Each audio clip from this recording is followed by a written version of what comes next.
The radical Islamic jihadists of Judea and Samaria that unfortunately make up some 80% of the population of Arabs in Judea and Samaria. And that's not just a crazy stat thrown out. That's a legit stat. The Arab terrorists of Judea and Samaria make up some 80% of the population. Yeah, unreal. But what are they doing now? They are attempting to seize the mountaintops. Guys, that's a huge problem. If these radical regimes take over the mountaintops, note there's 22 different radical regimes, different terror organizations that are operating here. If they take over the mountaintops and get strategic locations looking down on highways and city centers, that's a big problem. This problem was accentuated this week by not only a shooting, but also with bringing this problem up to the defense minister. We're going to talk about it all. We'll lay it out clearly for you right now. I'm Joshua, and this is the Israel Guys.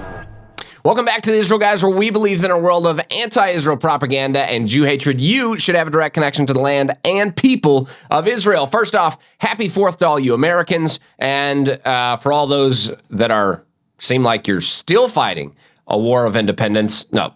America's done a lot of amazing things since 1776. We're grateful for all those things, but there does seem like there's still a fight for independence happening, especially for Israel and the Israelis that thought they won their war of independence in 1948, but has that war really been won here? Well, as Americans celebrate Independence Day, let's think about Israel and what's going on for the Israelis here in the land of Israel and how that 1948 battle, wow, it's really being tested. And maybe that 1967 battle even really being tested. And was that battle ever really even won? Not really. I'm sitting in the area that Israel won in 1967, and it's still being contested. To jump into the discussion today is we're talking about the Benjamin region. The governor of the Benjamin region just brought in the defense minister to discuss a big problem where Jews are not allowed so much independence here. They're really under a war with the terrorist neighbors, and the terrorist neighbors have actually taken a big leap over a large amount of time, but it's just now being brought to the surface. They've successfully taken over many mountain ranges throughout the area of Judea, Samaria, the Benjamin region, and the Benjamin region governor has brought this to the attention of the defense minister.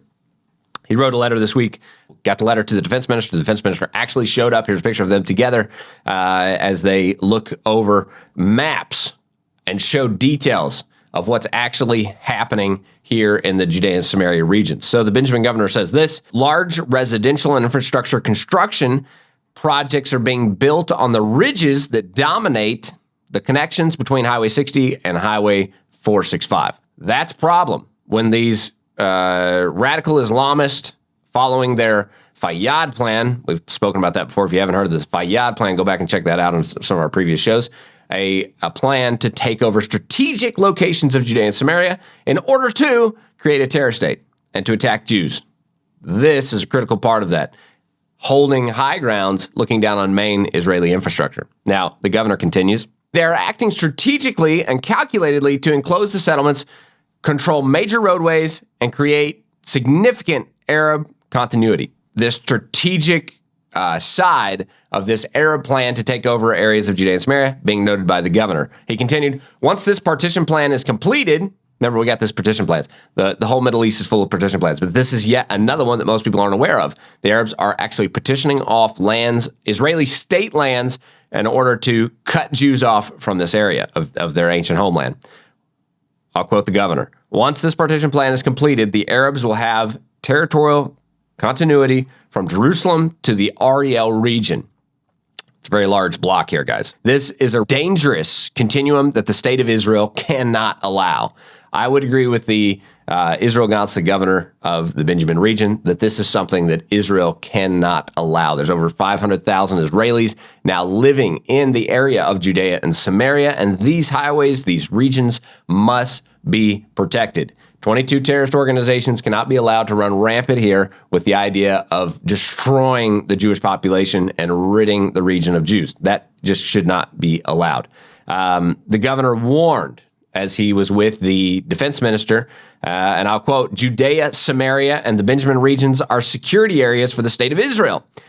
After October 7th, there is no need to elaborate on the implications of such construction plans. The governor is exactly correct. After October 7th, the issue of Arab terror groups holding significant locations is very dangerous to the life of Jewish people and their ability to live safely in the areas of Judea and Samaria. Check this out. This is one of the maps used to explain to the defense minister of the issue and how points were taken along this strategic highway that thousands and thousands of Jews drive on a weekly basis. You have a main artery of Jews driving in Judea and Samaria is right here. And check it out. The Arab takeover of this area is very strategic. They're dropping in on specific points right along this little area. What's actually interesting to note, historically, this specific area that they're taking over was called the Valley of Thieves for really this exactly the same reason. This area was called the Valley of Thieves because it's a tight valley where Jews would have to travel through, and bandits and those that would attack them in that valley. This is an historic thing from a long time ago. Millions of Christians visit Israel every year.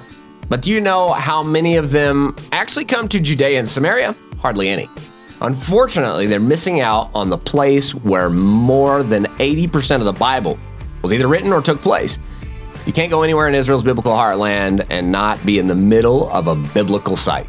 Most tours, however, ignore this incredible region of Israel. Introducing the Heartland Experience, the only Israel trip that focuses exclusively on Israel's biblical heartland. Our next trip is August 19th to the 28th, and registration is already filling up. Even though this is a tour, we also incorporate several volunteer experiences so that you can get your hands dirty while serving the land and people of Israel. We find that most people get much more out of the trip when they have an opportunity to serve. The Heartland Experience is not only a perfect way to experience Israel, it's the perfect way to experience the land and people that call Judea and Samaria, Israel's biblical heartland, home. To find out more, go to serveisrael.com/volunteer or click the link in the description below. The Heartland Experience is the only Israel tour that we know of that focuses exclusively on Israel's biblical heartland. Sign up today at serveisrael.com/volunteer or click the link in the description below. Again, that same situation is repeating itself. Historic dangers of this valley are coming back, and the Jew hater of today, the terrorist Arab neighbors, are using that point to attack Jews. While we're talking about this and the necessity that Israel hold the mountaintops, thankfully Israel does hold the majority of the mountaintops throughout Judea and Samaria, and that must continue. These Arab infrastructure and the push to gain mountaintop access should not be allowed. Security-wise, this is really a big mistake. Talking about a big mistake, even from the valley, just at the beginning of the week, a terrorist shot up at a tour group. So we're talking about a long shot from all the way down the valley up to an observation point and hit a tourist that was there. I would just imagine if the tourist down in the valley, opposite situation, imagine the sitting ducks they would be. Ended up hitting a tourist right in the around the armpit area, just on his side. Thank God the tourist was okay. He was received medical attention right away, and he was fine. The IDF jumped into gear, and I believe that terrorist that did so is no longer in Shechem and no longer with us. I do believe they did take out a number of terrorists. It's just not confirmed if they took out the one or specifically that one or not. In response to this attack, the governor of Samaria stated this: "There's no real difference between the Nazi Hamas terrorist and the Nazi terrorist of Fatah. Hamas are Nazi terrorists with green headbands, and the Palestinian Authority and Fatah are Nazi terrorists in suits." I want everybody to be clear about that. Yossi Dagan, the governor of Judea and Samaria, or the governor of Samaria specifically, really stated this clearly. The world is very confused about the Arab in the suit and tie that has the same goal as the Arab with the green band. Don't be confused by these different groups. Now, I noted earlier there's 22 different terror groups, noted terror groups, some in suit and ties, some in radical Islamic gear. Don't be confused by the different sides of the war against Israel. No, this is a multi-front war. It's not only happening in Gaza. It's not only happening in Lebanon. It's not only being pushed out of Iran and the Houthis and all the other factions around the world that are attacking Israel. It's also one of that multi-front pieces is right here in Judea and Samaria. Governor Yoav Galant says the government of Israel and the security establishment must understand we are at war in the north, in the south, and also in Judea and Samaria. Do not forget we are at a critical point in the war also in Judea and Samaria. Israel must hold the heights of Israel and defend the 500,000 Jews that are living here in order to protect the millions of Jewish citizens in Israel's city centers, such as Tel Aviv. These mountains that I'm standing on now overlook the city centers of Israel. It's critical that Israel hold these points and keep them out of the hands of these jihadi terrorists. Guys, in conclusion, some good news. The good news is that just on Sunday, Benjamin Netanyahu, the Prime Minister of Israel, announced a decision to make it easier to get building permits in Judea and Samaria, cutting out the red tape and allowing building to continue here in Judea at a much faster pace. That's one way to combat this situation. Really.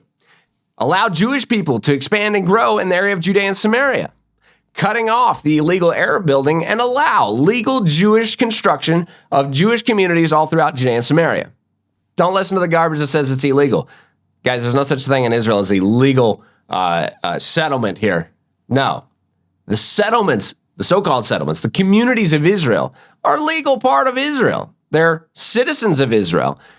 We can talk more about this, and we have in many other shows. But this is good news. Israel is advancing. The communities of Israel are advancing. And this is one way to address this radical takeover from the radical Islamic terrorists that are around. Let's establish strong Jewish communities. Secondly, the civil administration higher planning committee is planning to announce the approval of 4,560 new housing permits in Judea and Samaria. That's some good news as well. So not only are we going to start fast tracking new permits, the permits for these 4,560 new housing is already being planned and will be built very soon. So that's some great news as we celebrate independence. We're talking about a Jewish people being able to be more independent and more established in their ancient homeland. I don't think Americans should be excited about that, as Israel is one of our greatest allies on the planet. As we conclude, the Heartland Experience, guys, is coming up. Don't forget to sign up for that. Experience what's actually happening here in Israel's heartland. Get it for yourself. Don't just listen to us on the show here, but come and experience it for yourself. Get a life-changing experience with Israel's heartland experience. Come on that with us, and we'd be super excited to host you. Again, thanks for watching. And as always, stop listening to the lies and propaganda and connect with the truth with what is actually happening here in Israel.